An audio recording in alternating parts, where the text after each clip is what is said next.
شیخ میں پاکستان سے ہوں اور ماشاءاللہ آپ کی اسٹریم بھی دیکھتا ہوں، اور اس سے پہلے کفایت اللہ ثنابلی صاحب کی کتابیں وغیرہ بھی پڑھی ہیں تفصیل سے، اور ان کی ویڈیوز وغیرہ بھی دیکھے ہیں۔ بس ایک مختصر سا سوال تھا میرا ابو داؤد کی ایک حدیث کے حوالے سے، جس کا نمبر ہے حدیث نمبر 4131، مقدام بن مادی کی جو روایت ہے، جس میں یہ ہے کہ المختصر کے حضرت معاویہ رضی اللہ تعالیٰ عنہ کے حوالے سے جب ان کو خبر پہنچی کہ حضرت حسن فوت ہو چکے ہیں، اور پھر وہ آگے چل کے تفسیر آتا ہے کہ وہ روایت ضعیف ہے، یہ روایت ضعیف ہے، جی شیخ بقیہ میں ہے۔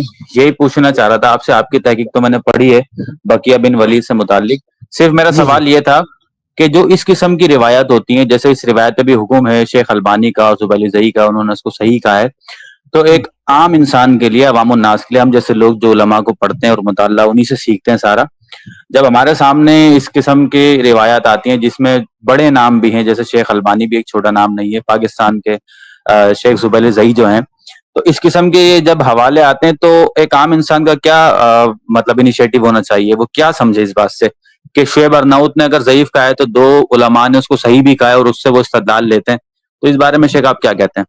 السلام علیکم ورحمۃ اللہ۔ دیکھیے، یہ سوال بھی آپ کا کوئی نیا نہیں ہے، تقریباً 10-12 سال پہلے محدث فورم پہ کسی نے سوال کیا تھا، میں نے جواب دیا تھا کہ جیسے فقہی مسائل میں اختلاف ہوتا نا، یعنی صرف مسئلہ حدیث کی تصحیح تضعیف کا نہیں ہے کہ دو عالم کا یا چند علماء کا اختلاف ہو جائے، بھئی یہ اختلافات حلال اور حرام کے مسئلے میں بھی ہوتے ہیں، یعنی ایک چیز کو کچھ علماء حلال کہتے ہیں، کچھ علماء اس کو ناجائز کہہ دیتے ہیں، تو فقہی مسائل میں جب علماء کا اختلاف ہوتا ہے تو ہم کیا کرتے ہیں؟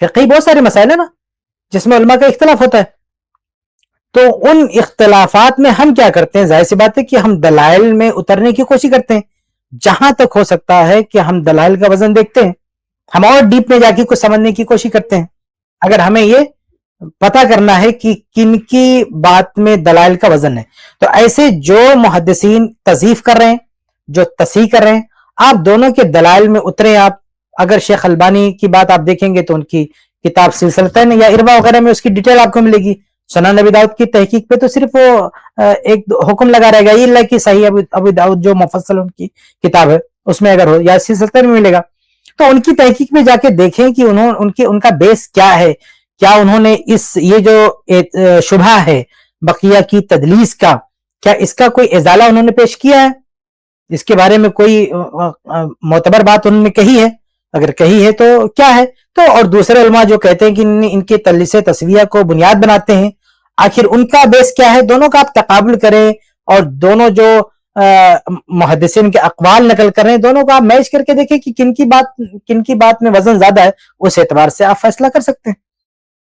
شیخ البانی رحمہ اللہ تو بقیہ کی تدلیس تسویہ کو نہیں مانتے، ظاہر سی بات ہے، اس لیے وہ تصحیح کریں گے، وہ ہو سکتا ہے شیخ زبیر کا تو مجھے نہیں معلوم، پورا ڈیٹیل میں نہیں پڑھا میں نے کہ ان کا کیا ان کا بیس کیا ہے، لیکن دوسری طرف جو علماء ان کی تدلیس تسویہ کو مضر مانتے ہیں تو اس کی تضعیف کریں گے، تو آپ دیکھیں دونوں طرف کے اقوال دیکھیں، موازنہ کریں، دیکھیں کن کی بات میں، کن کے دلائل میں وزن زیادہ ہے۔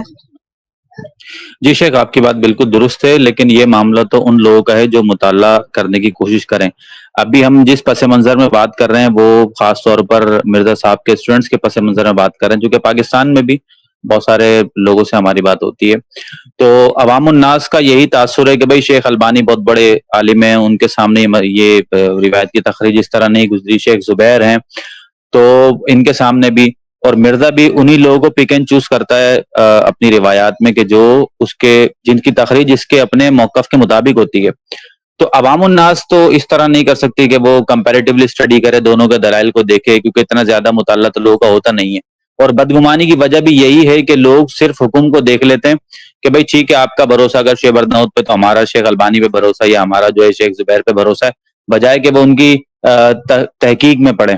تو عوام الناس کا کیا اس حوالے سے ہونا چاہیے؟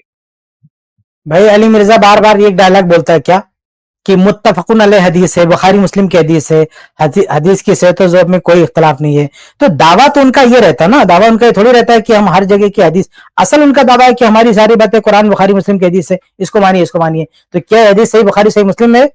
یعنی علی مرزا کا جو اصل دعویٰ ہے جس کی بنیاد پر سب کو گمراہ کر رہا ہے کہ بخاری مسلم، یہ تو حدیث صحیح بخاری صحیح مسلم میں نہیں نا، تو جب صحیح بخاری صحیح مسلم میں نہیں ہے تو اب صرف دو عالم کا حوالہ دے کے تھوڑی اس کو مان لیا جائے گا. تحقیق کی طرف دعوت دینا چاہیے. یہ تو تقلید کی بات ہو گئی کہ صرف دو عالم نے جو کچھ کہہ دیا آپ ان کو مان لیں. آخر ہم تحقیق کا دروازہ بند کیوں کر دیں گے اس پہ؟ شیخ البانی رحم اللہ ہوں، شیخ زبیر ہوں، کسی سے بھی کوتاہی ہو سکتی ہے. تو تحقیق کا دروازہ کیوں بند کر دیں گے کہ صرف ان دونوں کے مانیے اور باقی مت مانیے؟ آپ دیکھیں کہ ان دونوں میں بھی اختلاف ہے نا، تصحیح و تضعیف میں باقی ان دونوں میں بھی اختلاف موجود ہے. اب جیسے علی مرزا، تو یہ تو انتخاب والی بات ہوگی نا کہ جو ہم کو اچھا لگے اس کو آپ شامل کر لیں. جیسے وہ روایت ہے علی مرزا کی، دیکھیے اس کی چالاکی دیکھیے. وہ جو روایت ہے نا سنن ترمذی کی کہ ابن زیاد کی موت ہوئی تو سانپ اس کے کان میں گھس رہا تھا، ادھر سے ناک سے نکل رہا تھا، اس کو اس نے ڈال دیا. کہا شیخ البانی نے صحیح کہا، جبکہ شیخ زبیر نے اس کو ضعیف کہا. آمش کے انانے کی وجہ سے ضعیف کہا. وہاں شیخ زبیر کو نہیں لیا، شیخ البانی کو لیا. کیوں؟ کیونکہ شیخ البانی نے اس کو صحیح کہا. اور وہ جو روایت ابو داؤد وغیرہ کی جس میں عمر رضی اللہ تعالیٰ عنہ کہتے ہیں کہ عثمان بن عفان کے بارے میں کہ پیشین گوئی کرتے ہیں کہ عثمان بن عفان اپنے قرابت داروں کو لے کے کوئی معاملہ پیش آئے گا، ایک پیشین گوئی کرتے ہیں. تو اس کو شیخ البانی نے ضعیف کہا ہے، شیخ زبیر نے اس کو صحیح کہا ہے. وہاں شیخ زبیر کی وجہ شیخ البانی کی چھوڑ دیا. اب یہ کون سا طریقہ انتخاب کا بھیا؟ یہ کون سا طریقہ کا انتخاب ہے کہ جہاں صحابہ کرام پر تان کرنا ہو تو شیخ البانی کی تضعیف آپ نہیں لیں گے، شیخ زبیر کی تصحیح لیں گے. اور جہاں پہ آپ کے پسند آ گئی شیخ زبیر علیزی کی تحقیق، وہاں شیخ زبیر، کہیں آپ شیخ زبیر کو چھوڑ دیں گے، کہیں آپ شیخ البانی کو چھوڑ دیں گے. آپ کو تان و تشنیع کا بہانہ جہاں ملے گا وہاں اپنے حساب سے روایتوں کا انتخاب کریں گے، تحقیق کا انتخاب کریں گے. تو تحقیق کا انتخاب نہیں کرنا، تحقیق کرنا ہے، چناؤ نہیں کرنا ہے، انتخاب نہیں کرنا. اگر آیا تو آپ چپ رہیے نا، آپ خاموش رہیے. لیکن اگر آپ روایتوں پر دوسروں کو منوانا چاہتے ہیں، دعوت و تبلیغ دینا چاہتے ہیں، تو اگر کوئی تحقیق پیش کر رہا ہے کہ روایت ضعیف ہے تو جن وجوہات کی بنیاد پر وہ تضعیف کر رہا ہے اس کو کاؤنٹر کیجئے نا، اس کے دلائل دیجئے. نہ یہ کہ شیخ البانی نے صحیح کہا ہے یا شیخ زبیر نے صحیح کہا ہے، یہ کافی نہیں ہوگا. ورنہ علی مرزا جو روایت پیش کیا ریسرچ پیپر میں، کیا یہ کہہ دینا کافی ہوگا کہ شیخ البانی نے ضعیف کہا؟ اس میں سے کئی روایتیں جن کو شیخ البانی نے ضعیف کہا، اس میں سے کئی روایتیں جن کو شیخ زبیر نے ضعیف کہا، لیکن یہ بندہ اپنے مطلب کی ادھر ادھر سے لے کے جمع کر دیا. تو بھائی ہر جیسے حلال و حرام کے مسئلے میں بندے کو تحقیق کا اختیار ہے کہ اور علماء سے بات کرے اور دیکھے کہ سچائی کیا ہے. ایسے حدیث کی تصحیح و تضعیف کے معاملے میں بھی بندے کو یہ اختیار دینا ہوگا کہ وہ آدمی تحقیق کی رائے نہ چھوڑے اور اطمینان کرے کہ کن کی بات دلائل سے زیادہ قریب ہے. اچھا کفایت بھائی، یہ بات بھی تو اہم ہے، ایک منٹ کفایت بھائی کا میں توجہ دلاؤں گا. یہ بات بھی تو اہم ہے کہ مان لیجیے حضرت کیا نام ہے علامہ البانی نے جو ہے اگر کسی روایت کو قابل قبول کہا ہے تو امیر معاویہ کے تعلق سے ان کا اپنا موقف کیا ہے، مجموعی موقف، یعنی کیا اس روایت کی بنیاد پہ ان کا موقف امیر معاویہ کے بارے میں خراب ہے اچھا، یہ بھی تو پیش کرنا چاہیے اس کو. یہ بھی تو ایک اہم بات ہے کہ اگر کسی روایت کی تصحیح تضعیف کا مسئلہ کسی عالم کے یہاں ہے لیکن اس کا کسی شخصیت کے بارے میں مجموعی طور پہ ٹوٹل ملا کر کے کل موقف کیا ہے اس کو بھی پیش کر دو. پھر اگر ساری چیزیں پیش کر رہا ہے آدمی. بالکل شیخ ایک بات اس حوالے سے اور کہ عوام الناس جس طرح کاؤنٹر چیک کرتی ہے، جیسے آپ نے کہا کہ وہ حدیث نمبر چیک کر لیتی ہے. مجھے یاد ہے 2015-16 میں اسلام 360 جو ایپ ہے اس میں جب ہم نے یہ روایت چیک کی تھی شروع میں، بالکل 15-16 کی بات ہے، تو جو ریفرنس تھا یعنی اس پہ جو حکم لگا تھا وہ ضعیف کا تھا. ابھی ہم جب ریسنٹلی چیک کرتے ہیں اسلام 360 میں تو وہاں پر روایت جو ہے وہ صحیح، مطلب اس میں جو لکھا ہوا ہے اس کا حکم وہ صحیح ہے. تو اس طرح جو عوام الناس جو مطلب ہم چیک کرتے ہیں اس قسم کی اپلیکیشنز وغیرہ سے، تو وہاں پر وہ ریفرنس میں بس یہ لکھ دیا جاتا ہے کہ روایت صحیح ہے. اور وہ یہ تو تحقیق کا کوئی مطلب ہی نہیں ہوا کہ آپ اسلام کیا نام اس ایپ سے جا کے تحقیق کریں. حتیٰ کہ مکتبہ شاملہ یہ بھی بہت سارے معاملات میں آپ کا ساتھ نہیں دے گا تحقیق کرنا چاہیں گے. کتنے الفاظ ہیں جو مکتبہ شاملہ انہوں نے نکال کے باہر کر دیا. سنن ترمذی میں جہاں امام ترمذی رحمہ اللہ نے امام حنیفہ رحمہ اللہ کے بارے میں لکھا کہ سنت کی انہوں نے مخالفت کی، یہ جملہ نکال کے باہر کر دیا. حالانکہ جس نسخے کو کاپی کیا ہے شاملہ نے اس کے اصل پرنٹڈ نسخے میں وہ بات ہے. ایسے ہی صحیح ابن خزیمہ شاملہ میں ہے. صحیح ابن خزیمہ میں جو امام ابو حنیفہ رحمہ اللہ اور کسی سے بات چیت ہوتی ہے کہ فرض نمازیں کتنی ہیں اور آگے میں کہنا نہیں چاہتا اس کو شاملہ انہوں نے نکال کے باہر کر دیا، جبکہ جس اصل مطبوعہ نسخے کی کاپی ہے شاملہ کا ورژن اس میں وہ روایت موجود ہے. تو ایسی کئی باتیں شاملہ سے نکال دی گئی ہیں. کس نے نکالا ہے اللہ ہی بہتر جانے، لیکن وہ بھی کافی نہیں ہے. بلکہ اگر آپ تحقیق کرنا چاہتے تو محقق بنیے، آپ اصل جو کتابیں وہاں تک جائیے. بلکہ کبھی کبھی اصل کتابیں بھی کافی نہیں ہوتی ہیں، آپ کو مخطوطات میں جانا پڑتا ہے. یعنی مطبوعہ نسخے بھی کافی نہیں ہوتے ہیں. جیسے مصنف ابن ابی شیبہ میں تسرہ والا لفظ بڑھا دیا، اب آپ کو آگے جا کے تحقیق کرنا پڑے گا مخطوطات میں. تو تحقیق اس کا نام نہیں ہے کہ آپ کوئی ایپ کھول لیں اور وہیں پہ تحقیق ہو جائے.